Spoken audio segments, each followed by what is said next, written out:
final chapter of McClay's book, Land of Hope, deals with the world after the Cold War. What type of America do we live in today? McClay says something very, very interesting at the beginning of his assessment of the world since the Cold War. He tells us something very honest about being a human being and being a historian at the same time. You want to look at the world, you want to look at history with a fair and objective eye. You want to have a fair and objective perspective. But McClay says that the closer history is to when you're writing about it, the more likely your passions, the more likely the things that you believe in will get in the way from you giving an accurate account of what's taking place. So how's he going to deal with that issue? He's going to do something, I think, a little bit like the great French thinker. He's going to say, my point is not to be partisan left or right, but to look further than the parties, to look further than the political persuasions. And that becomes hard, but it can become overcome if you work correctly. So what's he tell us about the Cold War? He tells us the most important thing after the Cold War is that we had a hard time finding a structural principle that organized history. So here what he's suggesting is that during the Cold War, we knew who the good guys were, the United States, and we knew who the bad guys were, the Soviet Union. And as a society, we thought about ourselves as being good and the USSR as being bad.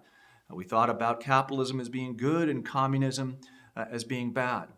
But what do we do after the fall of the Soviet Empire? What type of principle holds us together? What gives us a sense of patriotism?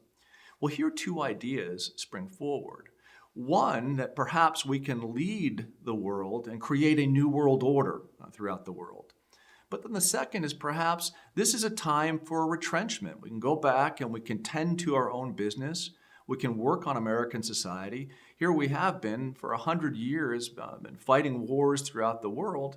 Perhaps now is a time to focus on ourselves. So here there's on one hand a desire to take our universal principles and to spread them broad, and on the other hand to kind of regroup and to think about what our particular sentiments are. Which direction do we take? Well, a lot of the things that take place after the Cold War in many ways define the direction we take place. So it's the event that takes place that encourages us to look at our world and to look at our orientation to it differently. So here, for example, he talks about Operation Desert Storm. We're led by the elder George Bush.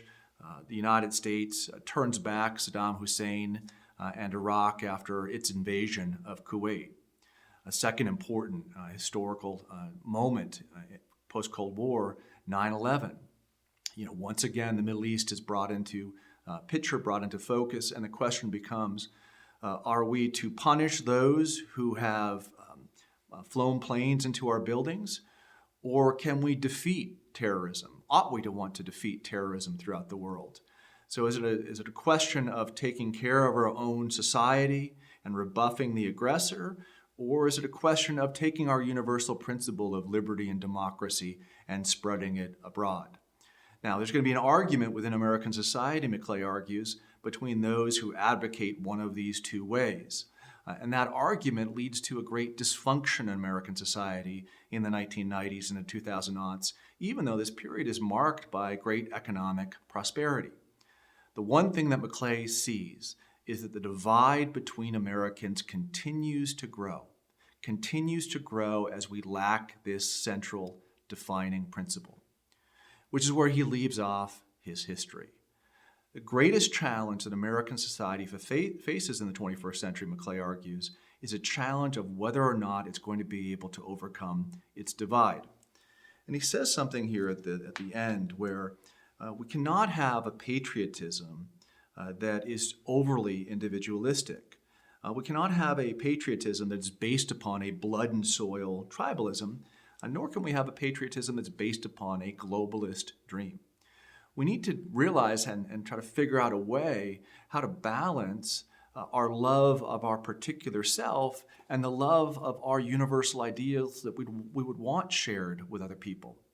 To the degree that American society will be successful in the 21st century, it will have to do with this blending of particular and universal ideals.